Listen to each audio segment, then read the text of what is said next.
नमस्कार विद्यार्थी व पालक मित्रांनो, फ्युचर डॉक्टर्स आज 15 एप्रिल 2024 5 मेच्या परीक्षेला आजपासून 19 दिवस राहिले।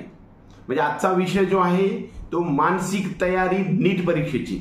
हा विद्यार्थ्यांसाठी सेशन सर्वात महत्त्वाचा आहे। काउंटडाऊन टू विक्टरी 19 डेज, 19 दिवसाच्या विजयासाठीचे काउंटडाऊन सुरू झालेला आहे। मी काही चुका जर नाही केल्या तर माझे सिलेक्शन होऊ शकते। आजच्या विषयाचं नाव आहे मानसिक तयारी नीट परीक्षेची, काउंटडाऊन टू विक्टरी 19 डेज, आणि काही चुका मी नाही केल्या तर माझं सिलेक्शन होऊ शकतं। या विषयावरती आज आपण महत्त्वाचे काही टॉपिक विचार करण्यासाठी आपल्या समोर आले।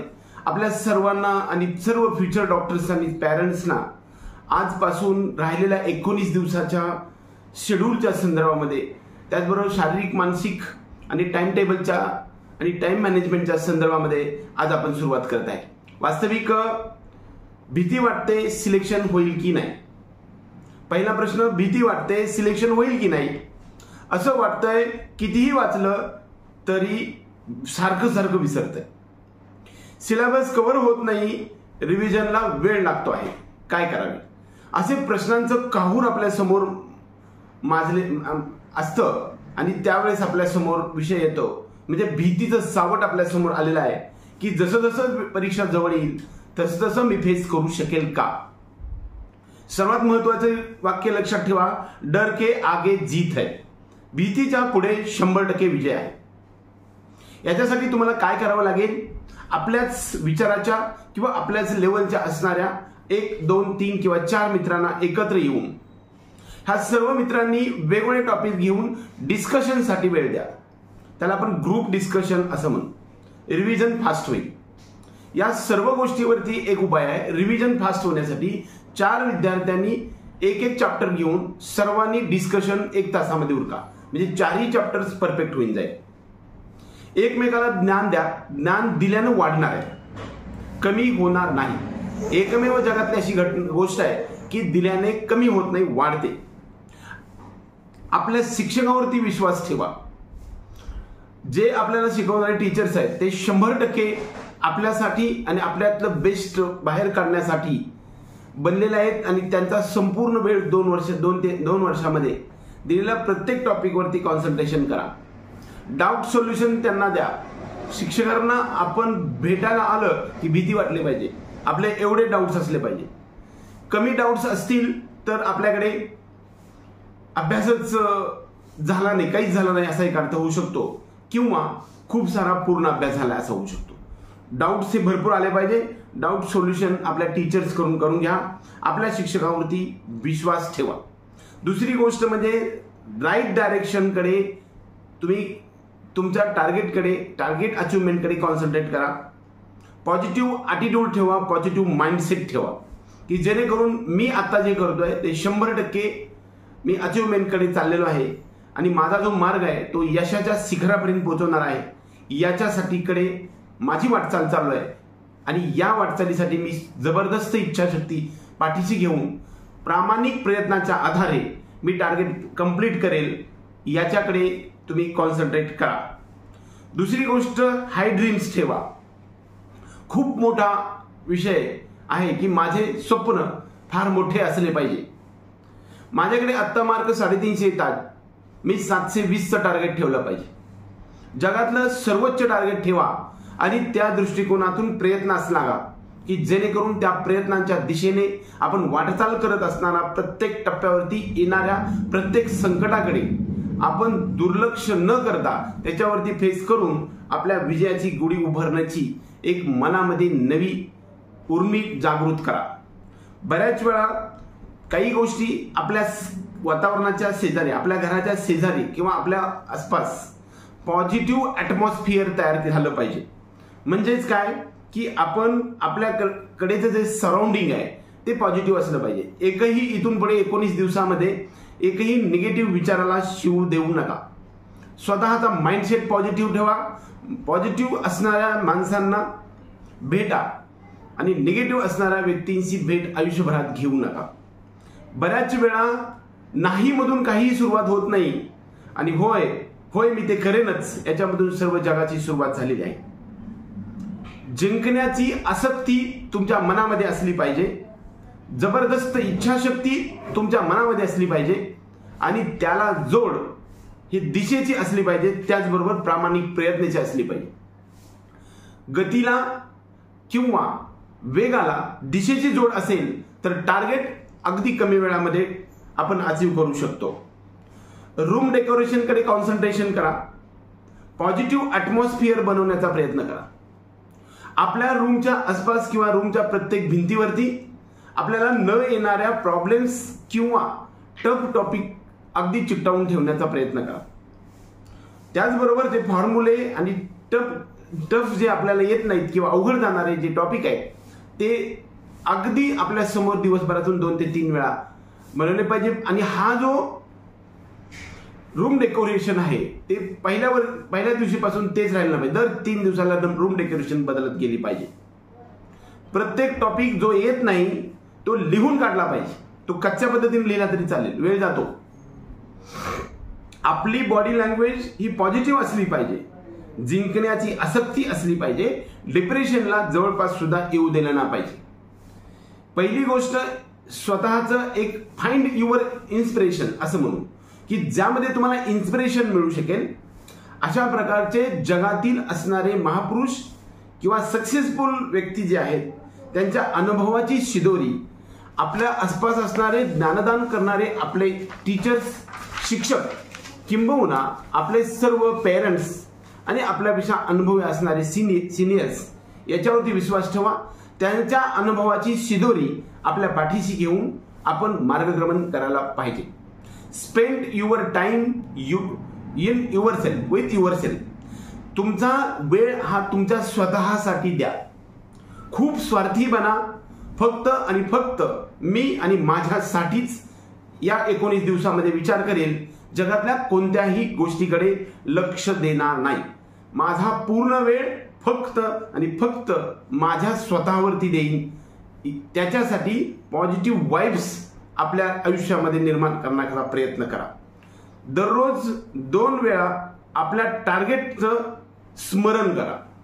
दिवसातून रोज 2 वेळा आपल्या टार्गेटचं स्मरण करा. मी तर म्हणतो प्रत्येक क्षणाला इथून पुढे जिंकण्यासाठी वेडा व्हा. देहानं वेडा झाल्याशिवाय जगातली कोणतीही गोष्ट शक्य होत नाही. ज्यांनी इतिहास घडवला ते सर्व लोक वेडेच झालेले होते आणि सुरुवातीच्या स्टेजमध्ये या सर्वांना वेडच म्हटलं गेलेलं होतं. आणि अशाच वेड्यानीच इतिहास घडवलेला आहे. माझ्याकडून जर इतिहास घडणार असेल तर मला वेडं झालं पाहिजे. एका देहानं पेटून उठलं पाहिजे. आपल्या यशाचा साक्षीदार म्हणजेच आपल्यासाठी हेल्प करणाऱ्या सर्व आपले पेरेंट्स, आपले सिनियर्स, आपले मित्र, आपले टीचर आणि आपल्या शेजारी पॉझिटिव्ह क्लायमेट किंवा ॲटमॉस्फिअर तयार करणाऱ्या लोकांबद्दल कृतज्ञता ठेवा. कृतज्ञता ठेवल्यामुळे आपल्या माइंडमध्ये पॉझिटिव्ह एनर्जी एनकरेज होते आणि त्यामुळे एक प्रकारचं इन्स्पिरेशन येतं. मी खूप स्वतःला हायर ॲटिट्यूडमध्ये ठेवलं आणि दुसऱ्याला जर अंडर एस्टिमेट केलं तर आपल्यामध्ये एक इलेक्ट्रोलाइट्स बॉडीमध्ये तयार होतात आणि त्याच्यामुळे निगेटिव्ह एनर्जी आपल्या बॉडीमध्ये तयार होत असते. प्रत्येक विषयाकडे आपण लक्ष द्यायला पाहिजे. एव्हरी डे 4 पैकी फिजिक्स, केमिस्ट्री, बॉटनी, झूलॉजी प्रत्येक विषयाला हात लागला गेला पाहिजे. माझ्याकडे स्कोर 350 ते 450 येतोय तर मी काय करावं. तुमचा स्कोर जास्तीत जास्त 100 ते 150 पर्यंत स्कोर ग्रो होऊ शकतो. प्रत्येक दिवसातील 1 तासाकडे तुम्ही कॉन्सन्ट्रेशन करा. आजपासून राहिलेल्या 19 दिवसामध्ये 24 तासापैकी 14 ते 16 तास आपण आपल्या अभ्यासाकडे कॉन्सन्ट्रेशन केलं पाहिजे. जगातली सर्व गोष्टी या 19 दिवसामध्ये सोडून द्या. फक्त टार्गेट युअर गोल. तुमच्या गोलकडे टार्गेट करायला लक्ष द्या. फुल कॉन्सन्ट्रेशन द्या. आपला 100% वेळ हा आपल्या टार्गेटच्या दृष्टिकोनातून स्पेंड करायला शिका. 300 ते 450 पर्यंत मार्क्स मिळणाऱ्या विद्यार्थ्यांना आजपासून खूप मोठा इतिहास घडता येऊ शकतो का? कदाचित हे काम कठीण जरी असलं तरी ते तुम्ही हाताशी घ्या. कदाचित अचीवमेंट मधला हा एक सुंदर इतिहास आपल्याकडून घडवणार असेल तर 100% ते होऊ शकतं. मार्क्स वरती कॉन्सन्ट्रेट करण्यापेक्षा मला ज्या टॉपिक मध्ये येत नाही त्या टॉपिक कडे कॉन्सन्ट्रेशन करा. वारंवार रिपीटेड एखाद्या प्रश्नांचं उत्तर मला येत नसेल त्या चॅप्टर कडे कॉन्सन्ट्रेट करा. आपल्या टीचरनं शिकवलेलं समजत नसेल तर ऑनलाईन सिस्टम नुसार अदर सोर्सेस जे असतात त्या सोर्सेस मधून तो कन्सेप्ट क्लिअर करून घेण्याचा प्रयत्न करा. ज्यांचा स्कोर 450च्या वरती आहे यांनी फोकस ऑन मॉक टेस्ट. तुम्ही तुमच्या मॉक टेस्ट किंवा फुल सिलेबस टेस्ट वरती फोकस केलं पाहिजे. ज्या विद्यार्थ्यांचा स्कोर 200, 150, 250 येत आहे अशा विद्यार्थ्यांना मॉक टेस्ट जर द्यायला लागला आणि जो स्कोर तशाच पद्धतीने येत असेल तर मात्र मॉक टेस्ट देण्याच्या ऐवजी पार्ट टेस्ट द्या. पार्ट टेस्ट ज्याला आपण म्हणू किंवा छोट्या छोट्या टेस्ट द्या की जेणेकरून तुमच्यामध्ये थोड्या अभ्यासाचा कॉन्सन्ट्रेट होईल, एखादा टॉपिक परफेक्ट होण्याकडे मदत होईल आणि मॅक्झिमम स्कोर होण्याचा प्रयत्न होईल. प्रत्येक विद्यार्थ्याला 720 मार्क पडण्याची आसक्ती असली पाहिजे. परीक्षा इथून पुढे 19 दिवस आहे. आज देणारा पेपर हे मी आज देणार आहे आणि आज दिलेल्या 2 वाजता दिलेल्या पेपरला जरी माझ्या 100 विद्यार्थ्यांपैकी मला 450 मार्क्स पडले आणि एका विद्यार्थ्याला 720 मार्क्स पडले तर हे जे गुणांकन आहे हे गुणांकन आज 2 वाजताच आहे. ज्यावेळेस 5 वाजता पेपर संपेल तिथून पुढे रात्री 2 किंवा 1 वाजेपर्यंत झोपेपर्यंत प्रत्येक गोष्टीचं सोल्युशन किंवा आन्सर की पाहून किंवा प्रत्येक प्रश्न जो मला आला नाही तो मी एनसीईआरटी मध्ये स्वतः शोधेल आणि तो अभ्यास करेल. डायरेक्ट नेटवरती टाकेल किंवा डायरेक्ट आन्सर की मध्ये बघितलं तर अभ्यास परफेक्ट होत नाही असं माझं अनुभवानुसारचं म्हणणं आहे. तुम्ही एनसीईआरटी मधून शोधा आणि तो प्रयत्न बरोबर आला तर तुम्ही तिकडे आपल्या जे आन्सर कीकडे लक्ष द्या. बऱ्याच वेळा 550 स्कोर 500 स्कोर येणाऱ्या विद्यार्थ्यांकडे 100% महाराष्ट्रातल्या प्रायव्हेट किंवा गव्हर्नमेंट मेडिकल कॉलेजमध्ये जाण्याचा जो योग आहे तो निश्चित जवळ आलाय असं समजायला काही हरकत नाही. इथून पुढे राहिलेल्या 19 दिवसापैकी प्रत्येक दिवसाला जर पाहायला गेलं तर 100% आपल्याला 14 ते 16 तास आपल्याला वेळ मिळतो. ह्या 14 ते 16 तासामध्ये आपण या टाइमचं मॅनेजमेंट करायला शिकलं पाहिजे. पहिली गोष्ट आपलं टार्गेट मिशन 720. आज संध्याकाळपर्यंत मी 720 मार्काची 100% तयारी करेन. मला जरी आत्ताच्या 2 वाजून किंवा 5 वाजता पेपर देताना या पेपरमध्ये जरी मला 350 मार्क्स पडलेले असले तरी संध्याकाळी झोपताना मात्र 720 ची बेरीज करूनच झोपेल तरच मला झोपण्यासाठी परवानगी आहे, त्याशिवाय मी झोपणार नाही. बऱ्याच वेळा सर्व उत्तरं मी बरोबर देत होतो आणि आलेल्या उत्तरांची संख्या मला जास्त वाटत होते पण प्रत्यक्षात आन्सर की आल्यानंतर मला प्रश्नांची उत्तरं खूप सारी चुकल्यासारखी वाटते. त्याच्यामध्ये लक्षात ठेवायचं आहे की तुमचा अभ्यास हा स्टडी चांगला झालेला आहे परंतु तुम्ही छोट्या छोट्या मिस्टेककडे लक्ष देत नाही. बऱ्याच वेळा तुम्हाला चुकवण्याचा प्रयत्न एक्झामिनरनं केलेला असतो. त्यामुळे संपूर्ण प्रश्न वाचा आणि वाचल्यानंतर 4ही पर्याय आपल्याकडे आत्मसात करा. त्याच वेळेस तुम्ही 1, 2, 5 सेकंद जास्त घेतले तरी चालेल परंतु चूक आपल्याला परवडत नाही.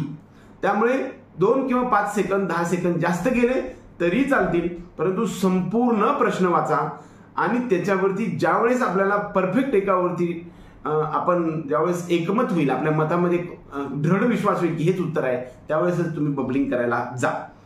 बऱ्याच वेळा पहिला प्रश्न वाचला की लगेच पहिलं किंवा दुसरं उत्तर बरोबर वाटतं आणि बबलिंग करतो आणि परत लक्षात येतं की दुसऱ्यापेक्षा तिसरा किंवा चौथा पुढचा पर्याय हा जास्त बरोबर आहे असं आपल्याला वाटतं आणि आपल्या पुढचे सगळेच पर्याय नाहीसे झालेले असतात. त्यामुळे परत आपल्याला डबल बबलिंग करता येणार नाही हे लक्षात ठेवा. हे बऱ्याच वेळा अनुभवाने तुम्ही सगळे शिकलेले असालच. ह्या सिली मिस्टेक्स तुम्ही अवॉइड करायला शिकलं पाहिजे. बऱ्याच वेळा PYQ म्हणजे पास्ट इयर क्वेश्चन पेपर्स सोडवत असताना किंवा प्रॉब्लेम सोडवत असताना आपण फिजिक्सकडे ज्यावेळेस पाहतो त्यावेळेस फक्त प्रॉब्लेम सॉल्व्ह करण्याकडे लक्ष देतो. माझं असं म्हणणं आहे की तुमची थिअरी जर परफेक्ट असेल तर प्रॉब्लेम सुद्धा सॉल्व्ह होऊ शकतात. दिवसभर फक्त प्रॉब्लेम्स करत बसला आणि तुमचा थिअरी जर कन्सेप्ट क्लिअर नसेल तर मात्र तुम्हाला त्याच्यामध्ये स्कोअर करणं 100% अवघड जाणार आहे. दुसरा महत्वाचा मुद्दा, त्यामुळं थिअरी बरोबर म्हणजे जे काही प्रॉब्लेम्स आहेत त्याचबरोबर थिअरीकडे सुद्धा लक्ष केंद्रित करा किंवा कॉन्सन्ट्रेट करायला पाहिजे. Don't spend your time in social media. म्हणजे तुम्हाला हे पहिल्यांदा सगळ्यांनाच माहिती आहे, मोबाईल फोन आणि इतर सर्व गोष्टीवरती कसल्याही प्रकारचं लक्ष देऊ नका. ज्यांना मार्क्स 500 पेक्षा जास्त येतात त्यांनी मॉक टेस्टवरती कॉन्सन्ट्रेट करा आणि ज्या विद्यार्थ्यांना कमी स्कोर येतोय त्या विद्यार्थ्यांनी मात्र पार्ट टेस्टवरती कॉन्सन्ट्रेट करायला हरकत नाही. बऱ्याच वेळा 3 प्रकारच्या चुका आपण करत असतो की त्या 3 चुका कोणत्या, की तुम्ही जे तुमच्या मनामध्ये मिथ्स असतं की वारंवार जे गोष्टी आहेत जे वारंवार चुकतायत किंवा आपल्या डोक्यामध्ये जे काही गोष्टी चुकलेल्या आहेत त्या आपल्या चुका आपण समजावून घ्या, रिअलाइज करा. पहिला मिस्टेक कोणते, की आपल्या स्वतःला एखादी गोष्ट तुका मारल्यानंतर बरोबर येते. एखादं मॉक टेस्टमध्ये प्रश्नाचं उत्तर तुका मारतो आणि बरोबर येतं. आपल्याला माहीत असतं आपल्या स्वतःच्या आतल्या शक्तीला की आपण हे अंदाजे उत्तर दिलंय, तरी सुद्धा आपण ते माझं आलंय परफेक्ट म्हणतो आणि कदाचित तुमचा कन्सेप्ट क्लिअर झालेला नसतो आणि फायनल परीक्षेमध्ये त्याच्यावरती प्रश्न येतो, त्यावेळेस तुमचे स्कोअर होत नाही. त्यामुळे आपल्या चुका आत्मसात करा. Don't go in your myths. तुमच्या मिथ्स किंवा तुमच्या भ्रमामध्ये तुम्ही जाऊ नका. वारंवार चुकणाऱ्या टॉपिककडे किंवा चॅप्टरकडे लक्ष केंद्रित करा आणि अशा चॅप्टरची एक वेगळी लिस्ट बनवा. Mock test versus part test. कमी मार्क्स असणाऱ्या विद्यार्थ्यांनी पार्ट टेस्टकडे कॉन्सन्ट्रेट करा. जास्त मार्क्स आणि चांगला स्कोर मिळणाऱ्या विद्यार्थ्यांचे मॅक्झिमम आतापासून कमीत कमी 10 तरी मॉक टेस्ट द्यायला पाहिजे. राहिलेल्या 19 दिवसामध्ये 1 दिवसाआड किंवा रोज एक, ज्यांना 500 ते 600 मार्क्स येतात अशा विद्यार्थ्यांनी रोज एक पेपर सोडवलाच पाहिजे. अभ्यासाच्या नावाखाली फक्त प्रॉब्लेम सॉल्व्ह करून थिअरीकडे दुर्लक्ष करू नका. थिअरी येत नसेल तर प्रॉब्लेम सॉल्व्ह होणारच नाही, ते चुकणारच. टाइम मॅनेजमेंटमध्ये लक्षात घ्या, सकाळी उठल्यापासून झोपेपर्यंत किंवा सकाळी उठेपर्यंत 24 तासामध्ये 6 ते 8 तास झोप आणि झोपेबरोबरच सर्व इतर गोष्टी, जेवण आणि आपला सर्व प्रातःविधी हा सगळा 2 तासात, सर्व दोन्ही जेवण आणि नाश्ता हे सर्व आपल्याला 2 तासात कंप्लीट करायचे आणि दरम्यान 8 तास ते 10 तास आपण सोडून दिले तर 14 ते 16 तासाचं तुमचं टाइम टेबल बनवा. याच्यामध्ये फिजिक्ससाठी 5.5 तास, केमिस्ट्रीसाठी 4.5 तास आणि बॉटनी आणि झूलॉजीसाठी 6 तास, असं 16 तासाचं रोजचं टाइम टेबल ठेवा. कदाचित याच्यामध्ये जर समजा चांगला अभ्यास झालेला असेल तर मात्र तुम्ही थोडंसं बायोलॉजीला वेळ कमी देऊ शकता, फिजिक्सकडे थोडा वेळ वाढवू शकता किंवा केमिस्ट्रीकडे थोडासा वेळ वाढवू शकता. तुमचा यशाचा खरा मार्ग जर काय असेल, खरं शिखर काय असेल तर ते फिजिक्स आहे आणि बेस काय असेल तो बायोलॉजी. आपल्या बिल्डिंगचा जो पाया आहे तो बायोलॉजीनं बनवा. तो स्कोर 300 ते 325च्या वर नाही गेला तर आपल्याला जास्त स्कोर करता येणार नाही. बायोलॉजी मला खूप येत आहे आणि मला त्याच्याकडे लक्ष देण्याची आवश्यकता नाही, मला सहज जमून जाईल अशा प्रकारच्या भ्रमात जाऊ नका. तुमचा बेस बायोलॉजीने स्ट्रॉंग बनवा. 350च्या वरती स्कोर व्हायला पाहिजे. केमिस्ट्री आणि फिजिक्स, केमिस्ट्रीने संपूर्ण बिल्डिंग बांधा आणि शिखर फिजिक्सने बनवलं पाहिजे. पाया बायोलॉजीचा, संपूर्ण बिल्डिंग केमिस्ट्रीची आणि शिखर आपल्याला फिजिक्सचं बनवायचे. म्हणजे शिखराचं टोक आहे ते फिजिक्सचं बनलं पाहिजे. भरपूर वेळा आपण फिजिक्समध्ये दिलं आणि स्कोर तिकडं थोडाच वाढला आणि बायोलॉजीमधला खूप काही कमी झाला तर आपली बिल्डिंग पूर्ण होणार नाही. हे सर्वात लक्षात ठेवा. सर्वात महत्त्वाचं कॉन्सन्ट्रेशन ऑन NCERT. तुमच्या NCERTकडे लक्ष द्या, त्याच्यामध्ये नोट्स काढा. आपण जेवढं उंची आहे तेवढ्या उंचीचे सर्व पेपर्स लिहून आपले वर्षभरात झाले पाहिजे. म्हणजे जे झेरॉक्स पेपर आहे त्याच्यावरती सारखं लिहित राहा. लिहिल्यानं अभ्यास 3 वेळा होतो.